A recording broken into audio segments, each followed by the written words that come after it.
Hi everyone, hope you're doing well from wherever you're watching this channel, depending on the time zone.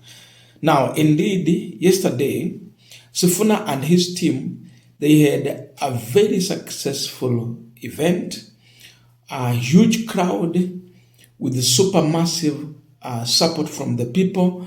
They won the confidence of the public. But in all that, the other issues that really emerged, which is raising questions, is the reaction from the state. Ruto normally has his events without disruption. Right now, ODM party is holding their events across the country, in fact, guarded by the state, no disruption. Very peaceful. But the Kitengela event was disrupted, though unsuccessful. There was tear gas being thrown. There was crowd dispersion. And all this was under the order from the police. It was not common Mwananchi throwing the tear gas. This was the police officers throwing tear gas in the middle of a crowd to disperse that crowd. The reason behind this, a question for discussion on this Punchline. But this was the treatment that Sifuna team was subjected to in the hands of police officers. Zima hiyo kitu. Ngapi? Zima hiyo kitu, sisi sio waoga bwana. Tulieni. Zima hiyo kitu. Zima hiyo kitu. No, toka hapo bwana. Zima hiyo kitu. Zima leo kitu, tuendelee na mkutano. Wacheni kututisha bwana.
Now, we are well aware that it was the police officers who threw the tear gas.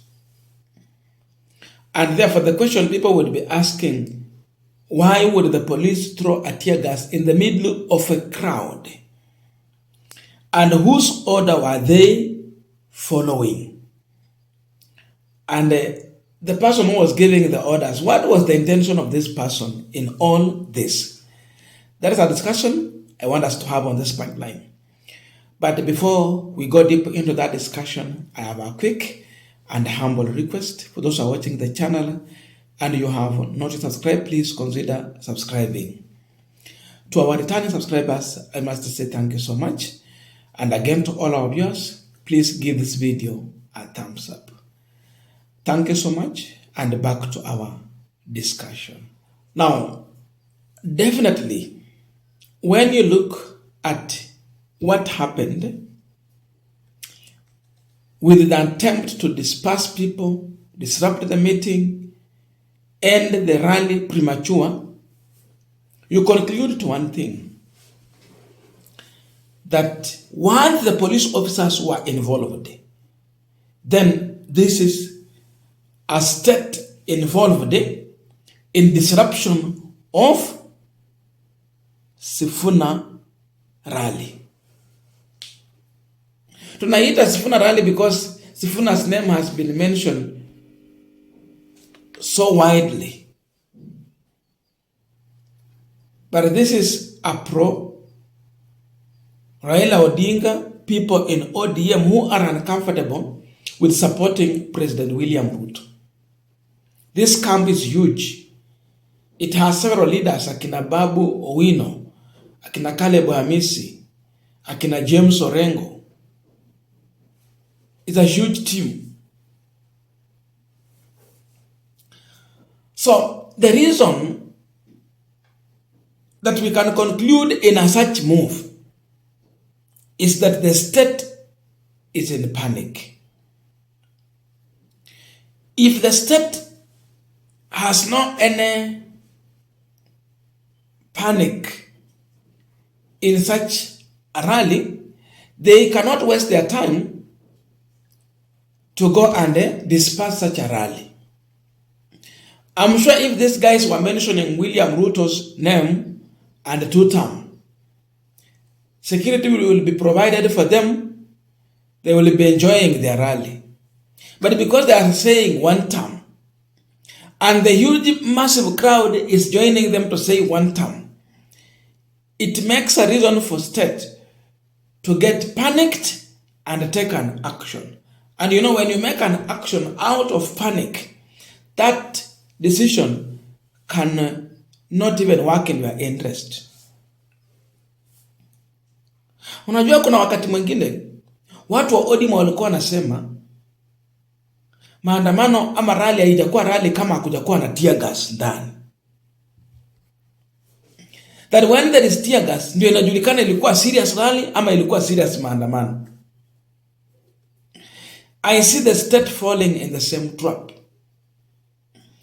Any attempt to tear gas this team just because they are saying one term, it makes them popular. People would want to know, why are they being tear gassed? Why are they being dispersed? Why are they being hunted down? And it begs the reason to get a support.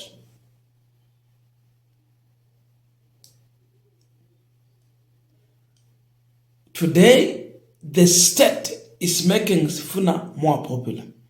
Not even the ODM side where Oburu Odinga belongs. Forget about that. Right now, even Sifuna, going by these events, it's not in a competition and his team with Oburu Odinga. No. This competition is changing very quickly. And it is turning into a Ruto competition against this team. So by this move to disperse the crowd, throwing tear gas, it makes these people more strong and put their focus on William Ruto as their target. So hii timu ingine hata imerudishwa chini, hawa jamaa hawana nafasi ama sababu ya kubishana na hawa akina Oburu Odinga. Saa hizi mabishano yao yameanza kuwa kati ya hao na Ruto. So you see, you are elevating these guys. They were supposed to compete with akina Oburu Odinga to see who is more popular, who has more masculine, who has more power, who can pull crowd, but it's changing very quickly, and it is now turning into this team versus William Ruto. So this move to disperse the crowd gives more sympathy to the other team. And I can tell you the state is falling into that trap. By the time they will be realizing it will be too late. Itabidi wakubaliana na hali vile imekuja. So this is one way of making this team popular. And it tells you that the state is panicked that Ruto can be made one term by this team. They are saying one term, and by the fact that someone is giving order to throw tear gas, it means they are worried that this team can make them one term.